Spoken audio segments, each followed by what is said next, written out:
Hi guys, first of নলেজে আজকে আমরা যে টেন্স নিয়ে আলোচনা করছিলাম তার ধারাবাহিকতায় আজকে আমরা আলোচনা করব প্রেজেন্ট কন্টিনিউয়াস টেন্স নিয়ে। আর আজকে আগে প্রেজেন্ট কন্টিনিউয়াস টেন্সটা শেষ করি, তারপরে ট্রান্সলেশনের পরিবর্তে আমরা আজকে অন্য কিছু শিখবো। সে পর্যন্ত হাত থাকুন। দেখি present continuous tense. Present continuous tense আসলে খুব সহজ একটা ব্যাপার, সহজ একটা পার্ট। সিঙ্গুলার উপায়, বাংলা ক্রিয়ার শেষে তেসো, তেসে, তেসি প্রভৃতি থাকে বা থাকবে।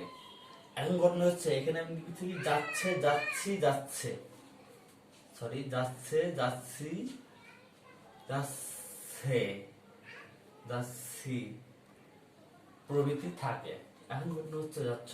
এখন এই যে যাচ্ছে, যাচ্ছি, যাচ্ছ, এটা মূলত আঞ্চলিক ভাষা বা বইয়ের ভাষা বা সাধু ভাষায় গেলে কিন্তু যাইতেছে, যাইতেছো, যাইতেছি। মূলত সেক্ষেত্রে সাধারণত আমরা তেসো, তেসি, তেসি দেখতে পাই বেশিরভাগ ক্ষেত্রে। অনেকাংশে যাচ্ছে, যাচ্ছে, যাচ্ছ প্রভৃতি থাকে। হ্যাঁ, শুধু মূলত প্রেজেন্ট কন্টিনিউয়াসের চিনবার উপায় আর স্ট্রাকচার, গঠন। গঠন কি? সাবজেক্ট প্লাস নতুন একটা জিনিস দেখতে পাচ্ছ আমরা কি, এইচভি অর্থাৎ হেল্পিং ভার্ব বা অক্সিলারি ভার্ব, অক্সিলারি ভার্ব সেটা বলতে পারেন, প্লাস প্রিন্সিপাল ভার্ব। আমি প্লাস দিয়ে রেখেছি, প্লাস না দিয়ে আইএনজি দিলেও হয়, প্লাস আইএনজি প্লাস অবজেক্ট। গঠনটা মূলত কি, আমরা সেন্টেন্সটা ঠিক এইভাবে সাজাবো বা সাজাতে হবে এই টেন্সে। এখানে হেল্পিং ভার্ব মানে সাহায্যকারী ক্রিয়া, অক্সিলারি ভার্ব মানে সাহায্যকারী ক্রিয়া, যেগুলো একটা ব্যবহার করা যায়।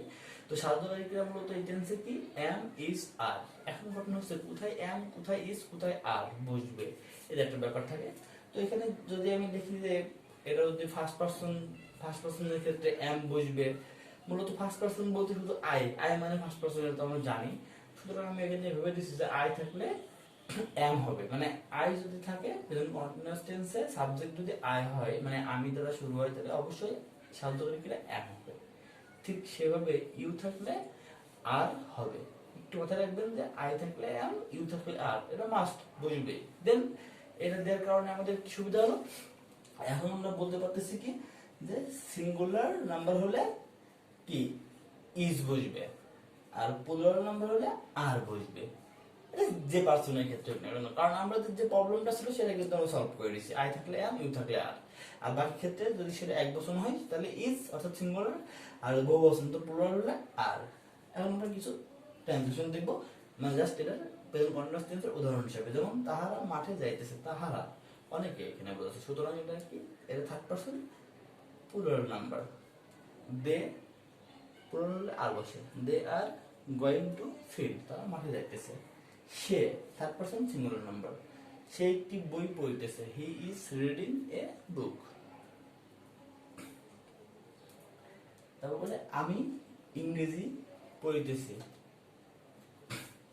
I am reading English.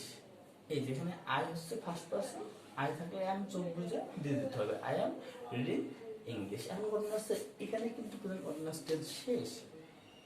So আমরা আজকে প্রত্যেক দিনের নয় ওয়ার্ড মিনিং না, হ্যাঁ ওয়ার্ড মিনিং শিখবো, বাট আমরা যেহেতু প্রেজেন্ট পরবর্তীতে আমরা প্রেজেন্ট পারফেক্ট টেন্স শিখবো বা অন্যান্য টেন্স শিখবো, সেক্ষেত্রে আমরা এখন থেকে যে ওয়ার্ড মিনিং গুলো শিখবো সেগুলো প্রেজেন্ট ফর্ম থেকে কিভাবে পাস্ট ফর্ম এবং পাস্ট পার্টিসিপেশন ফর্ম কি হয় সেগুলো সহ শিখবো এবং মান সহ শিখবো। তো প্রেজেন্ট কন্টিনিউয়াস টেন্স এখানে শেষ করছি, এবং এর সাথে আমরা যে প্রত্যেকদিনের নাই যে সেন্টেন্স বা যে ট্রান্সলেশন বা যে ওয়ার্ড মিনিং গুলো শিখি সেগুলো আমরা এখন নিয়ে আসবো শুধু ওয়ার্ড মিনিং আকারে।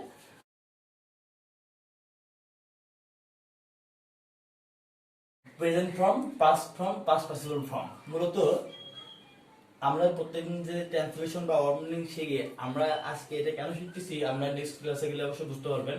তো এটা এভাবে পড়তে হবে যে অ্যাবস্টেন্ট মানে বিরত থাকা, অ্যাবস্ট্যান্ট মানে একটা ওয়ার্ডের যেমন প্রেজেন্ট ফর্ম থাকে, পাস্ট ফর্ম থাকে, পাস্ট পার্টিসিপল ফর্ম থাকে। পাস্ট পার্টিসিপল বলতে পি কিউ বুঝে আমরা পাস্ট পার্টিসিপল পিপি বলি। হ্যাঁ, তো যেমন হচ্ছে অ্যাকসেপ্ট, এটা বলছে ইপিটি, অ্যাকসেপ্ট মানে গ্রহণ করা, অ্যাকসেপ্ট মানে গ্রহণ করা, অ্যাকসেপ্ট।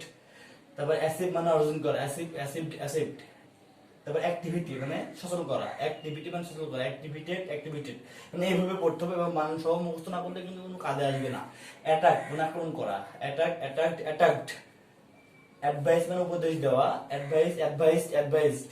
এই যে ব্যান মানে নিষেধ করা বা নিষিদ্ধ, এই যে ব্যান এর এটা দেখেন ব্যান BAN ব্যান, এখানে কি আসছে band BANNED band band. So অবশ্যই শুধু ইডি না, কিন্তু একটু লক্ষ্য করবেন অনেক কিছু মানে ভাওয়াল চেঞ্জ হয়, ভিতরে ওয়ার্ড চেঞ্জ হয়, কোনটা বাদ যায় কোনটা অ্যাডজাস্ট হয়, এগুলো রুলস আছে। অবশ্যই আমরা যখন পার্সেন্ট শিখবো তখন এটা জানতে পারবো। এখন আমাদের টেন্সের জন্য, ভয়েসের জন্য, নারেশনের জন্য, ট্রান্সফরমেশন সেন্টেন্সের জন্য, ডিগ্রির জন্য এগুলো লাগবে। সো আমরা এগুলো ওয়ার্ড মিনিং আকারে মুখস্থ করবো, বাট আমরা এর সাথে প্রেজেন্ট ফর্মের সাথে পাস্ট ফর্ম এবং পাস্ট পার্টিসিপল ফর্ম একসাথে আমরা অ্যাডজাস্ট করে মুখস্থ করবো। যেমন হচ্ছে বেয়ার মানে বহন করা, বেয়ার বোর বর্ন, হ্যাঁ। তো বিট মানে প্রহার করা মানে আঘাত করা, বিট বেটেন, হ্যাঁ। ফিড মানে খাওয়ানো বা খাদ্য, ফিড এখানে দেখেন FWD ফিড, এখানে FED একটা ই কিন্তু নাই, ফিড ফিড ফিড। সো আজকের মতো এই 10টাই দিয়েছি আমরা, এগুলা আমি আমার জায়গা থেকে উপস্থাপন করলাম। এবার আপনাদের দায়িত্ব এগুলো বানান সহকারে মুখস্থ করা। আমি আবারও বলছি, বানান সহকারে মুখস্থ না করলে আপনারা খুব বেশি কাজে লাগাতে পারবেন না। আশা করি এগুলো ভালো করে পড়বেন, ভালো করে পড়াশোনা করবেন। আর আমরা নেক্সট ক্লাসে ইনশাআল্লাহ আরো কিছু নিয়ে আসবো, আর এগুলোর প্রয়োজনটা কি তখন আপনারা বুঝতে পারবেন। তো প্রতিদিনের নাই আবারও সাবস্ক্রাইব আশা করতেছি আপনাদের কাছ থেকে। এই বলে শেষ করছি। আসসালামু আলাইকুম, আল্লাহ হাফেজ।